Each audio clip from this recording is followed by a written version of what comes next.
Good morning my dear student. I hope आप लोग अच्छे होंगे, अच्छे से पढ़ाई कर रहे होंगे। आइए हम देखते हैं केमिस्ट्री का सेकेंड पार्ट, अम्ल, क्षार एवं लवण। तो इसमें हम लोग आगे पढ़ लिए थे, आज हम पार्ट थर्ड पढ़ेंगे। आइए देखते हैं। अपने कोचिंग का नाम है ABH कोचिंग क्लासेस। क्या नाम है? ABH coaching classes. और हम पढ़ने क्या जा रहे थे? अम्ल, क्षारक एवं लवण। कौन सा चैप्टर था? अम्ल, क्षारक एवं लवण।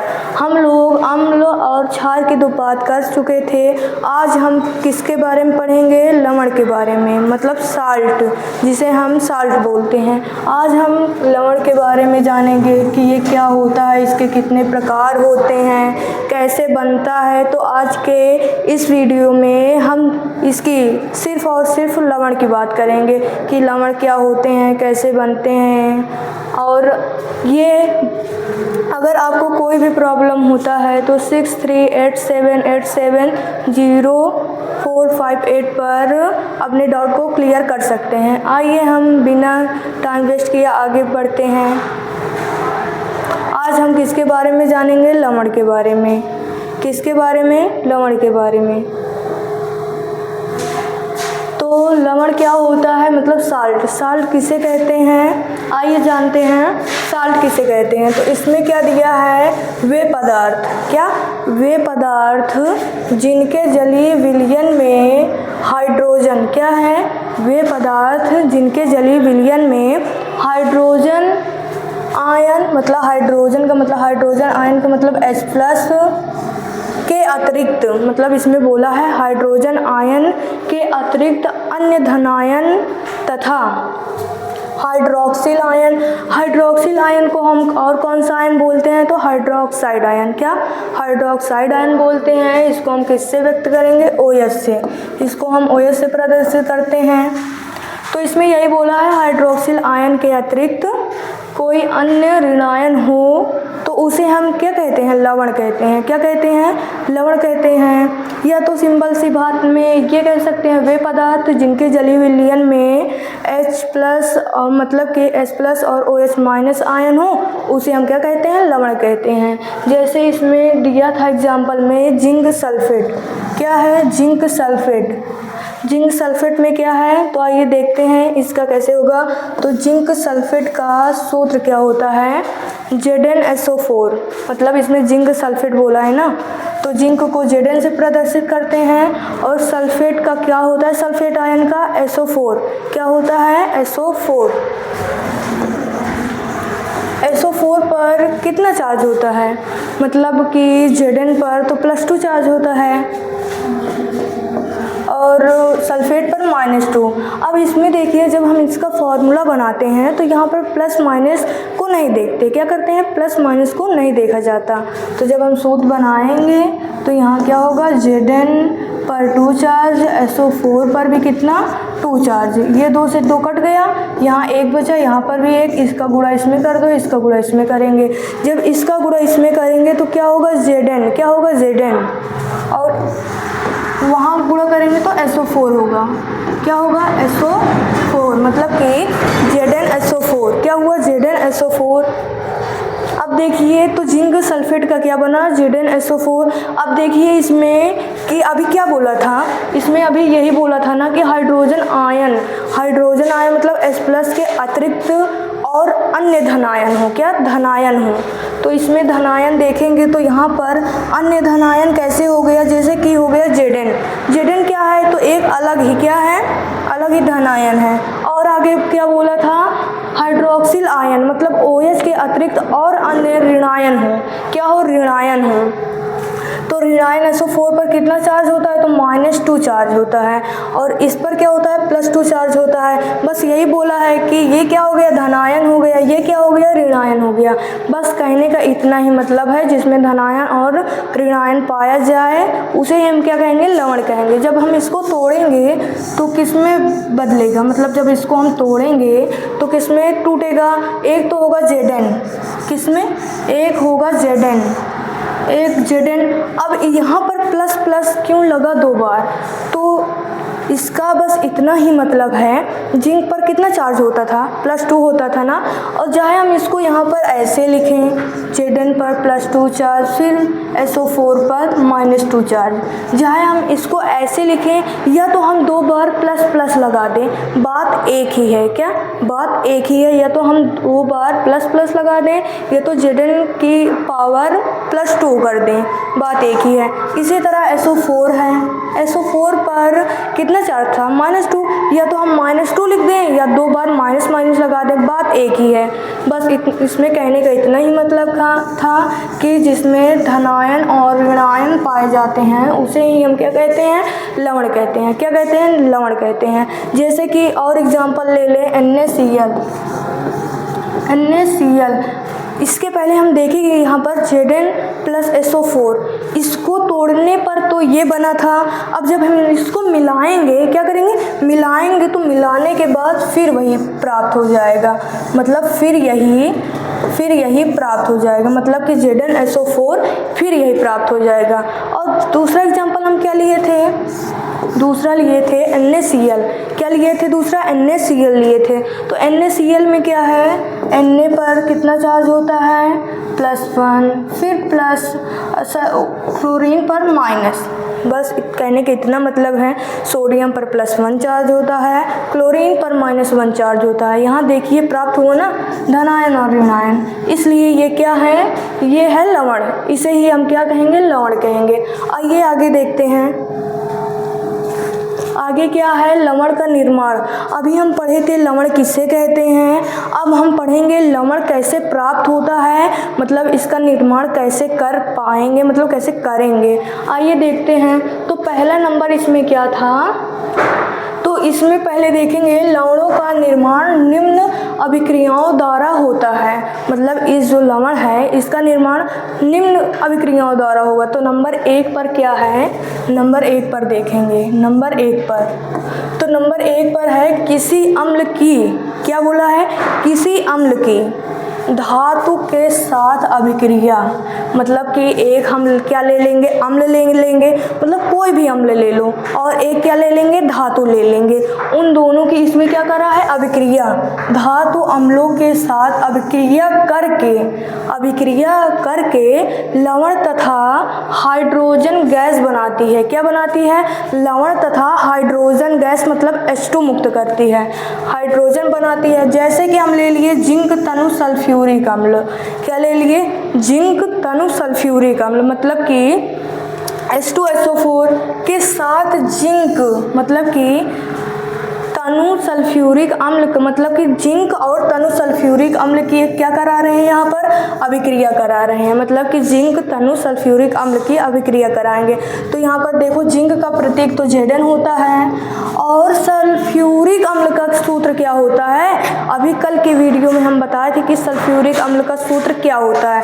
तो क्या होता है, H2SO4, क्या होता है, इसमें भी लिखा है H2SO4।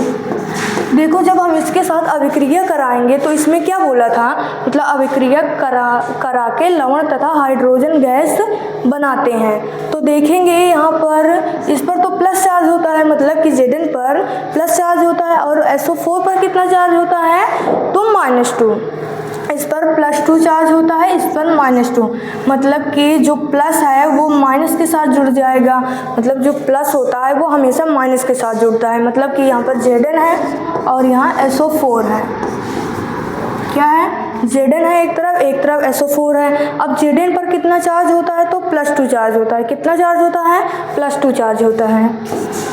तो अब बताए थे सूत्र बनाते समय प्लस माइनस नहीं देखते, तो यहाँ पर सिर्फ हम क्या लिखेंगे 2, और इस पर भी 2 होता है, 2 से 2 कट रहा है, तो क्या बना, ZnSO4, क्या बना, ZnSO4 प्लस, और लास्ट में कौन सी गैस मुक्त होगी, तो हाइड्रोजन गैस। कौन सी गैस मुक्त होगी, हाइड्रोजन गैस, मतलब कि H2 गैस मुक्त होगी। कौन सी गैस, H2 गैस। इसमें भी वही किया है, तो यहाँ पर देखिए जिंक लिया है और सल्फ्यूरिक अम्ल, मतलब जिंक लिया है और सल्फ्यूरिक अम्ल, इसकी जब अभिक्रिया कराएगा तो क्या बनेगा, ZnSO4, मतलब जिंक सल्फेट, और H2 मतलब हाइड्रोजन गैस। इसमें देखिए हाइड्रोजन गैस क्या हो रहा है, मुक्त हो रहा है, मतलब निकल रहा है हाइड्रोजन हाइड्रोजन गैस मुक्त होगा।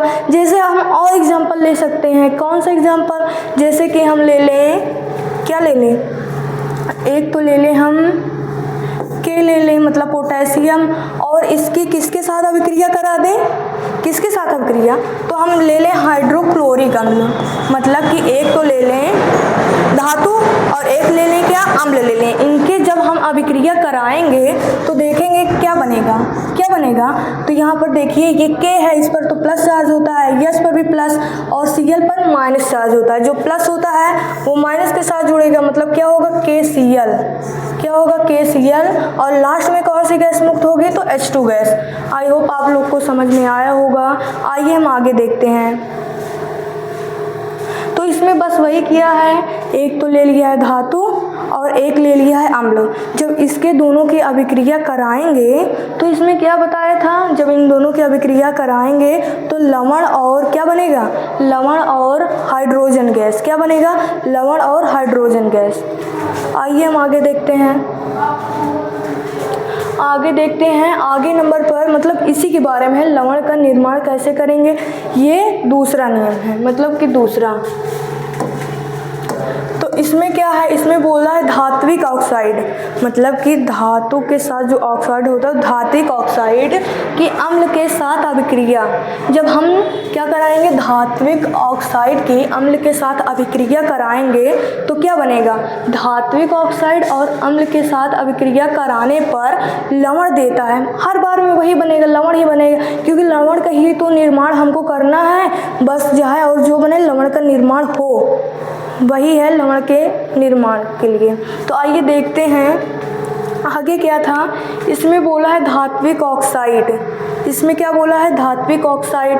तो धात्विक ऑक्साइड में हम ले लें क्या, कोई भी ले लें, जैसे कि हम पिछले क्लास में ZnO ले लेते हैं, ZnO, और इसके हम किसके साथ अभिक्रिया कराएंगे, तो हम इसमें H2SO4 के साथ करा दे रहे हैं, किसके साथ, H2SO4। जब हम इसके साथ अभिक्रिया कराएंगे तो क्या बनेगा, तो इसमें देखिए लवण बनना चाहिए, बस क्या बनना चाहिए, लवण बनना चाहिए।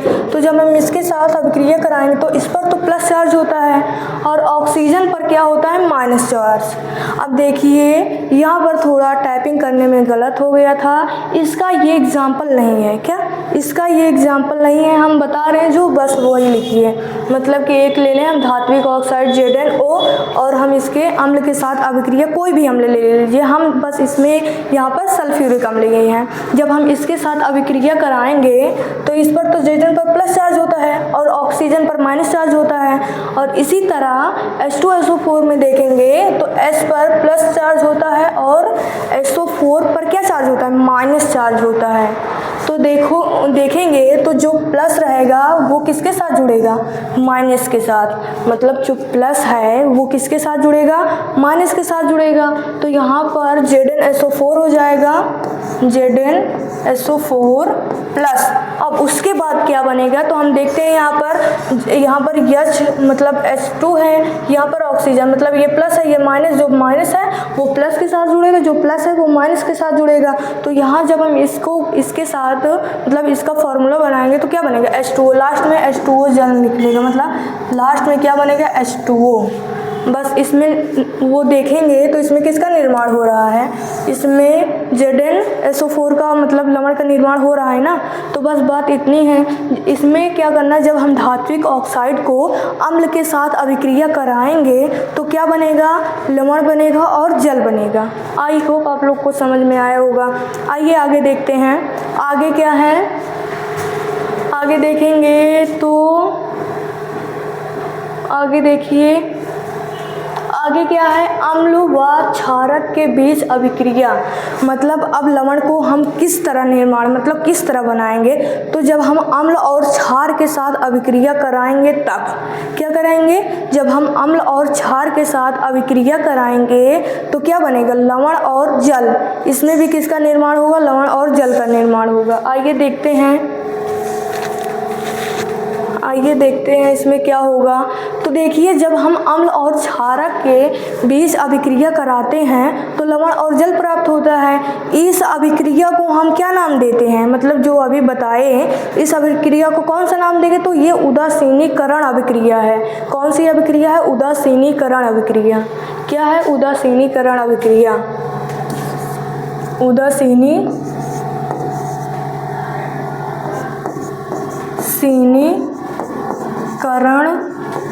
अभिक्रिया, इसको हम क्या बोलेंगे? उदासीनीकरण अभिक्रिया। इसको ही हम बोलेंगे उदासीनीकरण अभिक्रिया। एक तो हम ले लेंगे अम्ल, अम्ल में कोई भी अम्ल ले लो। हम यहाँ पर क्या ले लिए हैं? HCl। हम क्या ले लिए? HCl। और हम क्षार में एक क्या लेंगे? क्षारक, मतलब क्षारक लेंगे, क्षार लेंगे तो एक ले लेंगे क्षारक NaOH। ये क्या है? इसको कास्टिक सोडा भी बोलते हैं और ये क्या है? सोडियम हाइड्रोक्साइड भी है। जब हम इन दोनों की अभिक्रिया कराएंगे, मतलब कि यहाँ पर HCl और NaOH की अभिक्रिया कराएंगे तो यहाँ पर देखिए Na पर प्लस चार्ज होता है, Cl पर क्या होगा? माइनस चार्ज होगा, और Na पर प्लस चार्ज होता है और OH पर माइनस चार्ज होगा। अब देखेंगे जो माइनस है वो प्लस के साथ जुड़ेगा, मतलब जो Na है वो Cl के साथ जुड़ेगा। तो क्या बनेगा? NaCl, क्योंकि ये Na पर फिर +1 चार्ज होता है और Cl पर -1 चार्ज होता है। सूत्र बनाते समय प्लस माइनस नहीं देखेंगे तो यहाँ पर देखिए Na पर 1 चार्ज होता है और Cl पर भी 1 चार्ज होगा। इसका इसमें मल्टीपल करेंगे, इसका इसमें करेंगे तो लास्ट में क्या बनेगा? NaCl। क्या बनेगा? NaCl बना। अब उसके बाद क्या बोला था? उसके बाद बोला था कि क्या बनेगा, मतलब जब इसके साथ अभिक्रिया कराएंगे तो जल का निर्माण होगा। किसका होगा? जल का होगा। तो लास्ट में क्या बनेगा? तो जल होगा। मतलब कि इसमें जब हम अम्ल और क्षार के साथ अभिक्रिया कराए थे, मतलब अम्ल और क्षार के साथ जब अभिक्रिया कराए थे तो लवण और जल का निर्माण हुआ था। किसका? लवण और जल का निर्माण हुआ था। तो इस अभिक्रिया को हम क्या नाम देते हैं? तो उदासीनीकरण अभिक्रिया। क्या कहते हैं? उदासीनीकरण अभिक्रिया कहेंगे। ऐसे दूसरा एग्जाम्पल, ये पहले एग्जाम्पल था, दूसरा एग्जाम्पल देखेंगे कार्बोनिक अम्ल। क्या बोलेंगे? कार्बोनिक अम्ल। कार्बोनिक अम्ल, और मतलब कि अम्ल में कौन सा अम्ल लेंगे? कार्बोनिक अम्ल। और उसमें कौन सा क्षार लेंगे? तो वही लेंगे क्या? Sodium hydroxide. जब देखिए हम इसके साथ अभिक्रिया कराएंगे तो इसमें भी लवण और जल का ही निर्माण होगा। देखेंगे इस पर प्लस चार्ज होता है, इस पर माइनस, इस पर प्लस, इस पर माइनस। जो माइनस है वो किसके साथ? प्लस के साथ जुड़ेगा, जो प्लस है वो माइनस के साथ जुड़ेगा। मतलब इसमें कहने का इतना ही मतलब है, जो प्लस है वो माइनस के साथ जुड़ेगा। मतलब कि Na क्या है? Na क्या है? Na पर +1 चार्ज होता है। और इसमें देखेंगे तो CO3, क्या करें? CO3 देखेंगे तो इस पर कितना चार्ज होता है? 2 चार्ज होता है। इसका इसमें मल्टीपल करेंगे, इसका इसमें करेंगे। इसका जब Na के साथ 2 से करेंगे तो क्या बनेगा? Na2। और क्या बनेगा? CO3। क्या बनेगा? Na2CO3 बनेगा। Na2CO3 बनेगा। और लास्ट में क्या निकल जाएगा? H2O gas. क्या निकल जाएगा? H2O gas. इसको बैलेंस भी करा है तो देखेंगे NaOH में 2 से गुणा करा है और H2O में भी 2 से गुणा करा है। तो ये अभिक्रिया क्या हो गई? बराबर हो गई, मतलब कि संतुलित हो गई। आइए आगे देखते हैं। आई होप आप लोग को समझ में आया होगा। मतलब जब अम्ल और क्षार के साथ अभिक्रिया कराएंगे तो उसके बाद क्या बनेगा? लवण और जल ही तो बनेगा ना, बस वही है। इस अभिक्रिया को हम क्या नाम देते हैं? उदासीनीकरण अभिक्रिया। आइए आगे देखते हैं। आगे है धातुओं के कार्बोनेट की अम्ल के साथ अभिक्रिया। मतलब इसमें ये बोला है कि जब धातु कार्बोनेट के अम्ल के साथ अभिक्रिया कराएंगे तो क्या बनेगा? तो इसमें बोला है अम्ल धातु के कार्बोनेट को अपघटित करके संगत लवण बनाती है। कौन सा लवण बनाती है? तो संगत लवण बनाती है। और लास्ट में कौन सी गैस निकलेगी? CO2। क्या निकलेगी? CO2। आइए देखते हैं इसमें क्या होगा। तो इसमें धातुओं के कार्बोनेट, मतलब धातु कार्बोनेट, मतलब एक कोई धातु ले लो और उसके कार्बोनेट के साथ मतलब अभिक्रिया कराएंगे तो क्या बनेगा। तो धातु में हम कोई भी ले लें, जैसे Zn ले लिए थे, इस पर +2 चार्ज होता है और कार्बोनेट का तो CO3 होता है। क्या होता है कार्बोनेट का? CO3 होता है। इस पर कितना चार्ज होगा? इस पर -2 चार्ज होता है। कितना चार्ज होगा? -2 चार्ज होगा। अब देखें हम फार्मूला बनाते समय यहाँ पर प्लस माइनस नहीं देखते, तो इसका गुणा इसमें करेंगे, इसका इसमें करेंगे तो क्या होगा, मतलब 2 से ये 2 कट जाएगा, तो लास्ट में क्या बनेगा? ZnSO4 ZnCO3 बनेगा। क्या बनेगा? ZnCO3 बनेगा। मतलब कि इसका हम फॉर्मूला बनाए हैं ना जिंक कार्बोनेट का, तो ZnCO3 बनेगा। और कोई अम्ल ले ले, अम्ल में हम कौन सा अम्ल ले लिए हैं यहाँ पर? H2SO4 मतलब सल्फ्यूरिक अम्ल। कौन सा अम्ल ले लिए हैं? सल्फ्यूरिक अम्ल। जब इनके दोनों के बीच अभिक्रिया कराएंगे तो क्या बनेगा? तो पहले हम देखेंगे यहाँ पर क्या देखेंगे, जब हम Zn को मतलब Zn पर तो प्लस चार्ज होता है, कार्बोनेट पर माइनस चार्ज होता है। इसी तरह H2SO4 में देखेंगे, H पर प्लस चार्ज होता है, SO4 पर माइनस। अब जो प्लस है वो किसके साथ जुड़ेगा? माइनस के साथ जुड़ेगा कि नहीं? माइनस के साथ जुड़ेगा तो ZnSO4 मतलब Zn पर भी 2 चार्ज होगा और SO4 पर भी 2 चार्ज होगा। 2 से 2 कैंसिल मतलब ZnSO4। लास्ट में क्या बनेगा? ZnSO4 बनेगा। तो यहाँ पर देखेंगे तो ZnSO4 बना है। अब ये हो गया, जो माइनस है वो प्लस के साथ, मतलब कि यहाँ पर हाइड्रोजन है वो कार्बोनेट के साथ होगा, तो इस पर +1 चार्ज होता है, इस पर -2 सूत्र बनाएंगे तो इसका इसमें गुणा, इसका इसमें गुणा। अब लास्ट में क्या बनेगा? H2CO3। क्या बनेगा? H2CO3 क्या बनेगा? H2CO3 बना कि नहीं?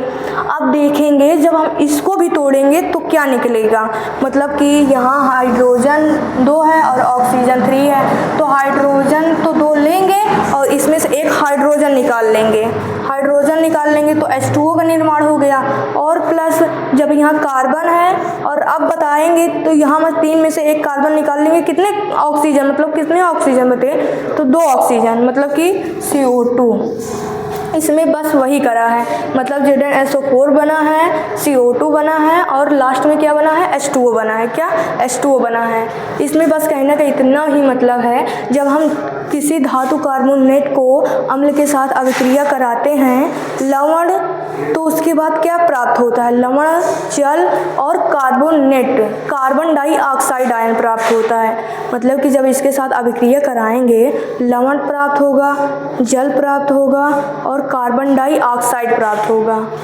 इसी तरह इसमें का दूसरा एग्जाम्पल है, कोई भी सोडियम हम कार्बोनेट ले लिए, क्या धातु कार्बोनेट ही लेना था ना, तो धातु में हम Na ले लिए, कार्बोनेट के साथ क्या मतलब इसका फॉर्मूला बनाएंगे तो Na2CO3 बनेगा और हम इसके HCl के साथ अभिक्रिया कराए हैं। अब इस पर देखेंगे प्लस चार्ज होगा, इस पर माइनस, इस पर प्लस, इस पर माइनस। जो प्लस है वो माइनस के साथ जुड़ेगा, जो माइनस है वो प्लस के साथ, मतलब CO3 किसके साथ?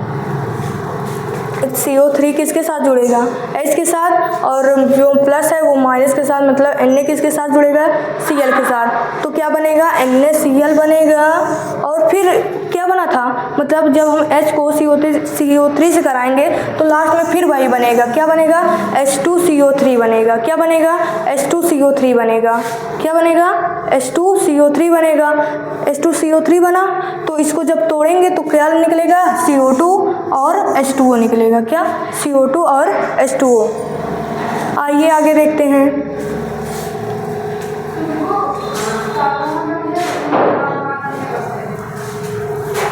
आगे क्या है?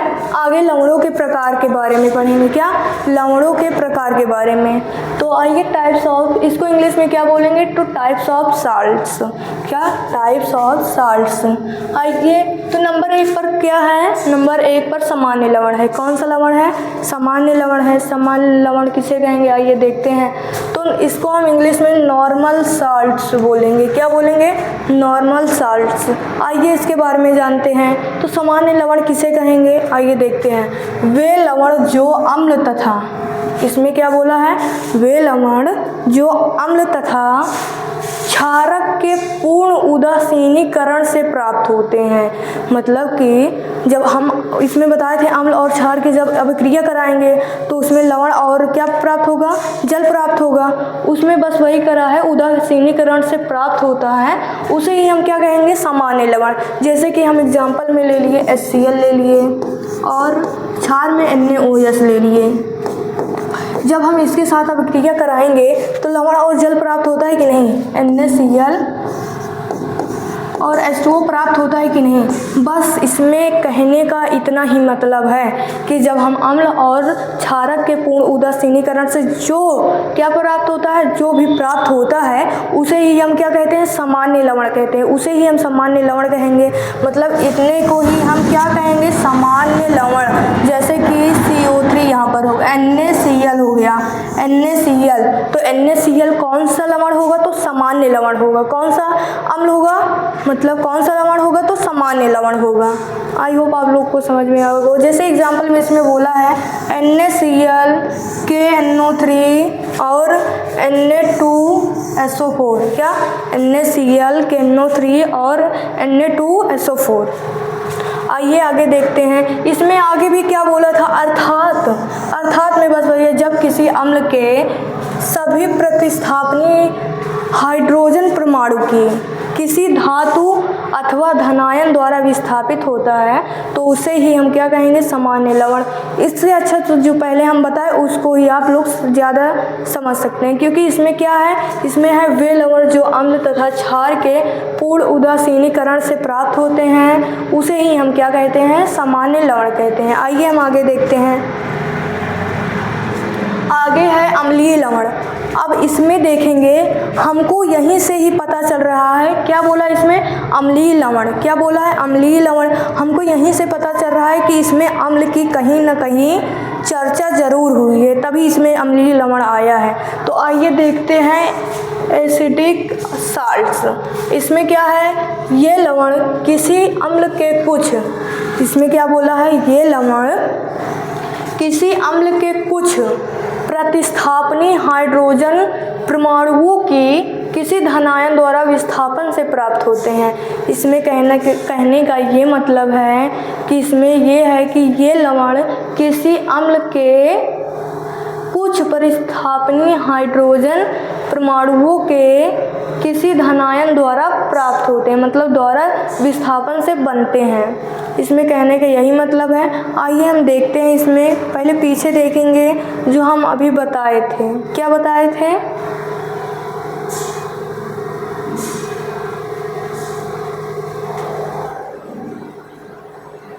पीछे नहीं, वहीं पर है। आइए देखते हैं, समझ सकते हैं आप लोग इतना।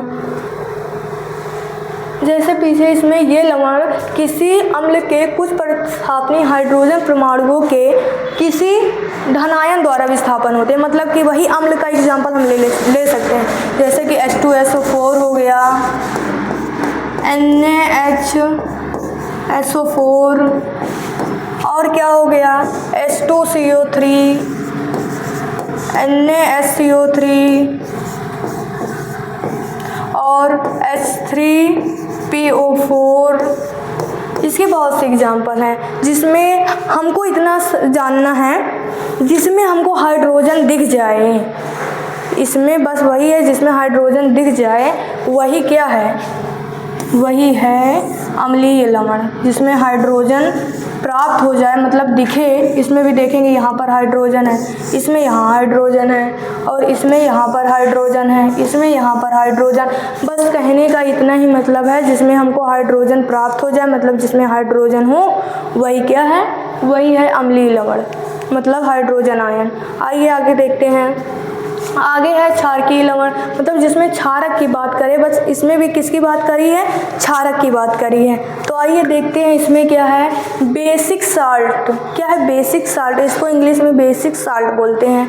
आइए हम इसके बारे में जानते हैं। तो इसमें क्या कहा है, जब किसी क्षारक के, मतलब क्या बोला है, जब किसी क्षारक के समस्त हाइड्रोक्सिल आयनों का ऋणायनों द्वारा विस्थापन नहीं होता तो क्षारकीय लवण बनते हैं। क्या बनते हैं? क्षारकीय लवण। बस इसमें कहने का इतना ही मतलब है, जिसमें हमको OH मतलब हाइड्रोक्साइड आयन दिख जाए वही क्या है? वही क्या है? क्षारकीय लवण। क्या है? क्षारकीय लवण। जैसे इसमें देखेंगे Fe क्या है? FeOH का होल थ्राइस। और क्या है? FeOH का होल ट्वाइस। और क्या है? PbOH का होल ट्वाइस। और फिर क्या है? PbOH NO3 का NO3। बस अब देखेंगे इसमें OH कहीं कहीं दिख रहा है कि नहीं, तो इसमें देखेंगे तो एक OH यहाँ पर है। कहाँ पर? एक OH यहाँ पर है। एक OH तो ये है, और दूसरा इसमें यहाँ पर है, तीसरा यहाँ पर है, चौथा यहाँ पर है। मतलब जिसके लास्ट में OH आयन दिख जाए, मतलब हाइड्रोक्साइड आयन दिख जाए, वही क्या है? क्षारकीय लवण है। क्या है? क्षारकीय लवण। आई होप आप लोग को समझ में आया होगा। आइए आगे देखते हैं। आगे क्या है? द्विक लवण। क्या है इसमें? द्विक लवण। द्विक लवण क्या होता है? आइए देखते हैं इसमें क्या बोला है। तो इसमें ये है कि इसको हम डबल साल्ट बोलते हैं। क्या बोलते हैं? Double salt. बस कहने के इतना ही मतलब है, जिसमें 2 बार लवण प्राप्त हो जाएं। क्या? जिसमें 2 बार लवण प्राप्त हो जाएं उसे ही हम क्या कहेंगे? द्विक लवण। इसमें देखेंगे कि क्या कहा है। तो इसमें कहा है एक ही प्रकार के 2 सामान्य लवणों के, क्या? एक ही प्रकार के 2 सामान्य लवणों के जलीय विलयनों को किसी विशेष अनुपात में मिलाकर क्रिस्टलित करने पर एक नए प्रकार का लवण प्राप्त होता है, उसे ही हम द्विक लवण कहते हैं। मतलब कि इसमें कहने का इतना ही मतलब है, एक ही प्रकार के 2 लवणों को जब हम मिलाएंगे, मतलब क्रिस्टलित करेंगे, तो जो नए मतलब कि विशेष अनुपात में, जब हम विशेष अनुपात में मिलाकर जब हम इसको क्रिस्टलित करेंगे तो एक नए क्या होगा? एक नए प्रकार का लवण जो प्राप्त होगा, मतलब अलग ही रहे वो, जो एक नए प्रकार का लवण प्राप्त होगा उसे ही हम क्या कहेंगे? द्विक लवण। इसमें आप एग्जाम्पल से समझ सकते हैं। जैसे यहाँ पर है K2SO4 Al2SO4 का होल थ्राइस और H2O। इसमें देखेंगे, इसमें हमको 2 लवण दिख रहे हैं, कहीं पर 2 लवण दिख रहा है कि नहीं, तो आइए देखते हैं। तो यहाँ पर देखेंगे तो एक तो हो गया क्या? एक हो गया K2SO4, ये तो एक लवण हो गया। दूसरा लवण क्या है? Al2SO4 का होल थ्राइस। क्या है? Al2SO4 का होल थ्राइस। इसमें दो सामान्य लवण प्राप्त हुए कि नहीं? प्राप्त हुआ कि नहीं? हुआ ना। तो जब हम इन दोनों को जल के साथ अभिक्रिया कराएंगे तो हमको लास्ट में क्या प्राप्त होगा? फिटकरी एक अलग ही प्रकार का लवण।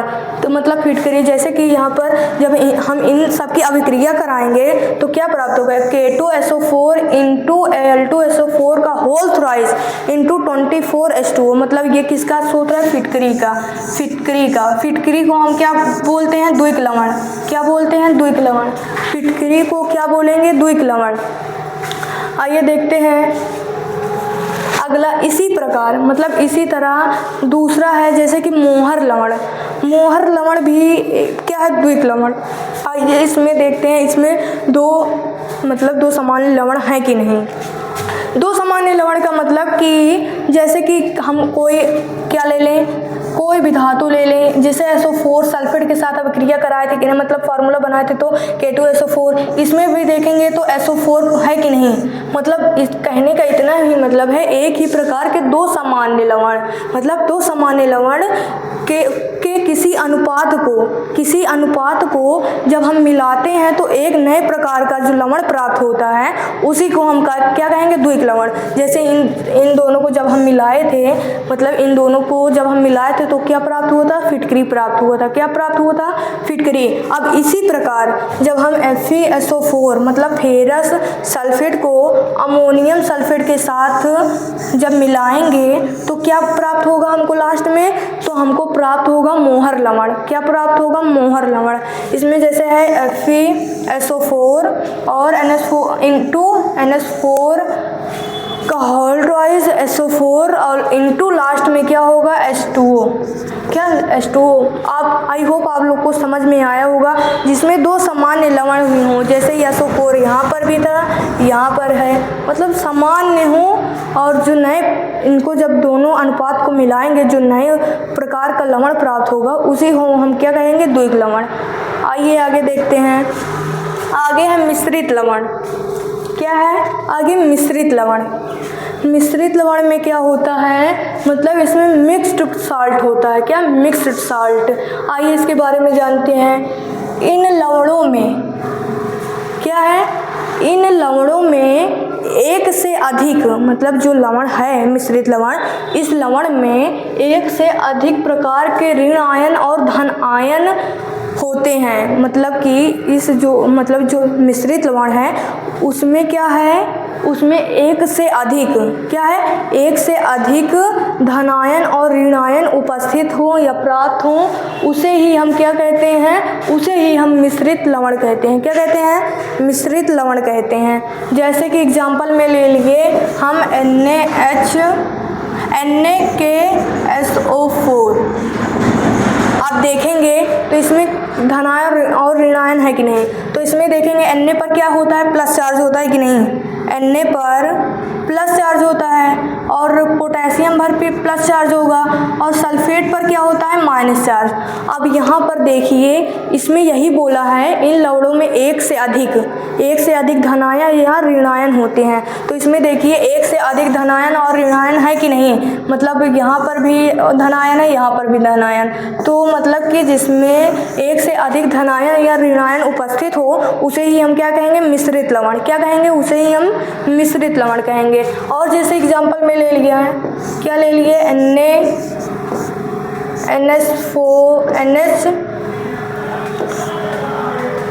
NH4 और HPO4। क्या, PO4। आप देखेंगे तो यहाँ पर देखेंगे कि सोडियम पर क्या होता है, प्लस चार्ज होता है कि नहीं, सोडियम पर प्लस चार्ज होता है।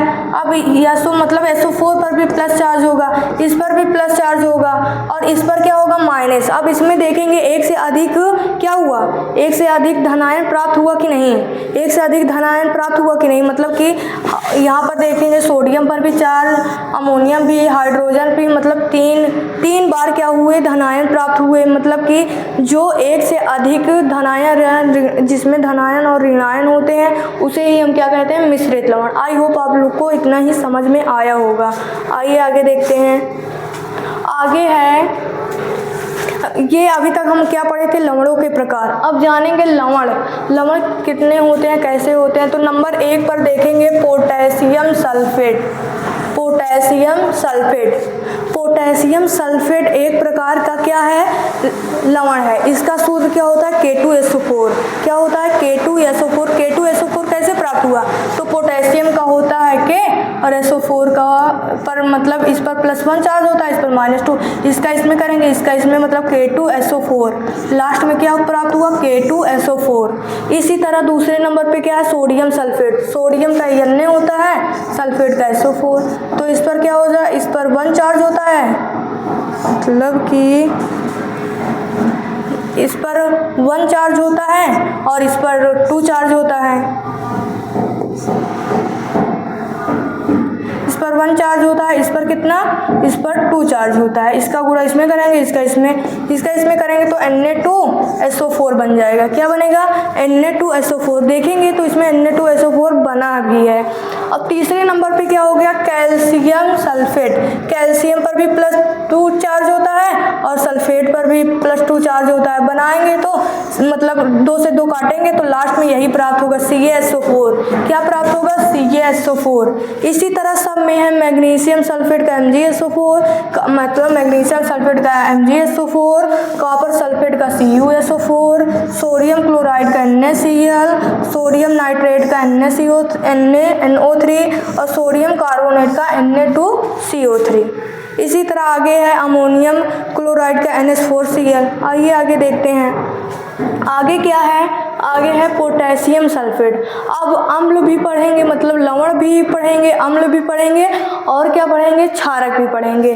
जैसे कि पोटेशियम सल्फेट क्या है? Potassium sulphate, sodium sulphate, calcium sulphate, magnesium sulphate, copper sulphate, sodium chloride, sodium nitrate, sodium carbonate, ammonium chloride.